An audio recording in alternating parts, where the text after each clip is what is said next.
Is this microphone working? I was so wise. Just before this started, they asked if I wanted that one or this one. I obviously made the really smart choice. Though I did turn it off during that lovely melody that you serenaded. This trip began somewhat inauspiciously when our plane was delayed and they told us that the pilot was being delayed in security. From there, you know it can't go down any further. Oh, though possibly it could. I was at one of these affairs a few months ago now, and somebody with a really sick sense of humor put a glass of vodka there. They almost certainly had a much livelier talk by the end of it than you're going to be getting. It's, for anyone from Seattle, but especially for me with my wife's family, all entirely drawn from Utah, just a delight to come to this sunny corner of the world and leave my dank, mossy, evergreen corner of it behind. And a big part of this talk is really going to be about the opportunities that you have here to take advantage of that extraordinary resource. It's also an honor to help celebrate the 30th anniversary of Abram Gilley's founding of a firm that would evolve eventually into GSBS Architects. Steve told me that his name had been added at the end to make sure that you had BS in the firm. As most of the audience knows, the firm has grown beyond architecture to now encompass landscape architecture, interior design, land use planning, and the full-scale envisioning of a healthy, sustainable built environment. Steve asked me tonight not to give a standard environmental talk because, as he put it, standard environmental talks are always either bleak or angry. And bleak and angry, he made clear, was not what he wanted. And he's right. I'm not too much into bleak and angry either. The average environmental talk reminds me a lot of an old Charlie Brown Peanuts cartoon where Charlie's lying there and wide-eyed saying, I'm lying here full of fear, asking, where did everything go wrong? And then out of the darkness comes a calm, authoritative voice saying, this is going to take more than one night.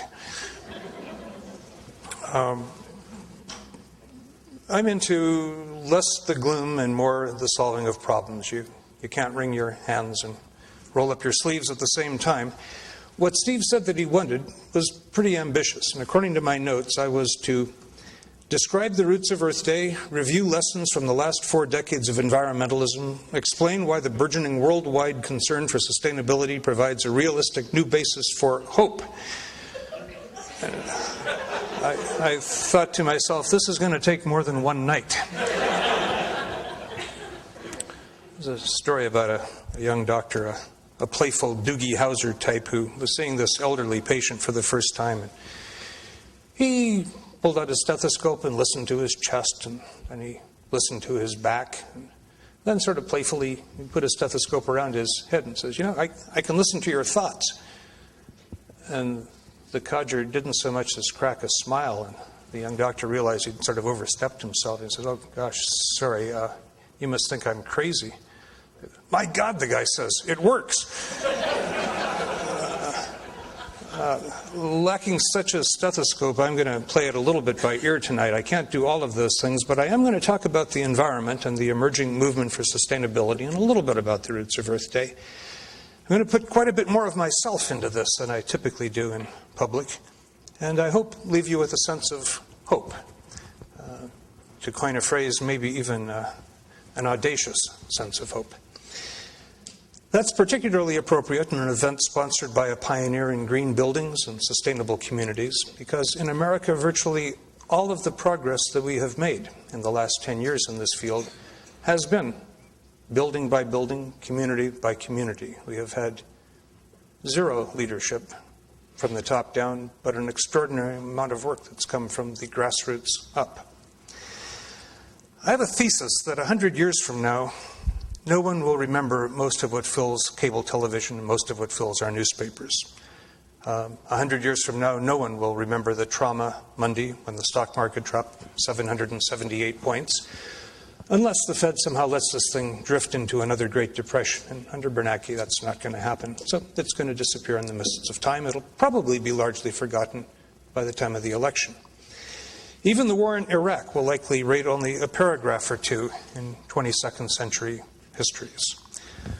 What we remember today about the 18th century is not the 7 Years' War, which was the big news of the time. It completely reset the boundaries of Europe and in many of their colonies. In our particular set of colonies, it was known as the French and Indian War. What we remember now about the 18th century was the launch of the Industrial Revolution, which largely passed unnoticed, just a whole series of spontaneous things happening. And perhaps the establishment of a democratic republic here on this side of the Atlantic, democratically chosen through a constitution and a Bill of Rights.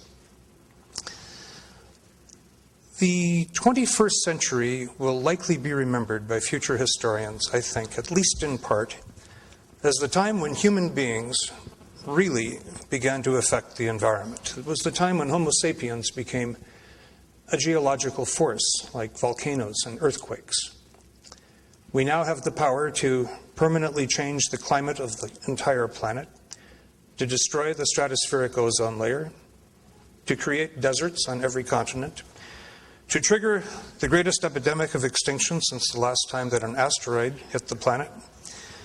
We have nuclear and biological weapons capable of decimating and possibly exterminating humanity. We have already dammed and channeled and diverted all of the world's mightiest rivers, and we are now beginning to engineer entirely new forms of life. These huge planetary issues all fall within an intellectual framework that generally is considered to be the environment. And it constitutes, in my view, the ultimate threats and the ultimate opportunities that are facing the planet. Environmentalism, properly considered, is a value-based philosophy that promotes a diverse, resilient, just, healthy, sustainable world. It applies to human society some basic rules that ecologists have discovered while researching other complex, interdependent biological communities. When I was in high school, I was recruited to take part in a summer-long institute sponsored by the National Science Foundation on ecology. It was a word that I had never heard of until I was invited to go to this program. Like all of the other students drawn from around the country, I goofed around an awful lot. I spent a great deal of time unsuccessfully chasing a young woman from Detroit. But I got around also to reading the assigned book, which was Fundamentals of Ecology by Eugene Odum. And much of it actually sunk in the way that if you're interested in science and you're young and your brain is still a sponge, stuff just sort of absorbs sometime almost without your noticing it. And then a couple years later, I got hit by the 60s. The 50s have been the decade of indolence of Ozzie and Harriet and President Eisenhower, of the Boy Scouts and beatniks. The 60s, in contrast, was a decade of activism and alienation.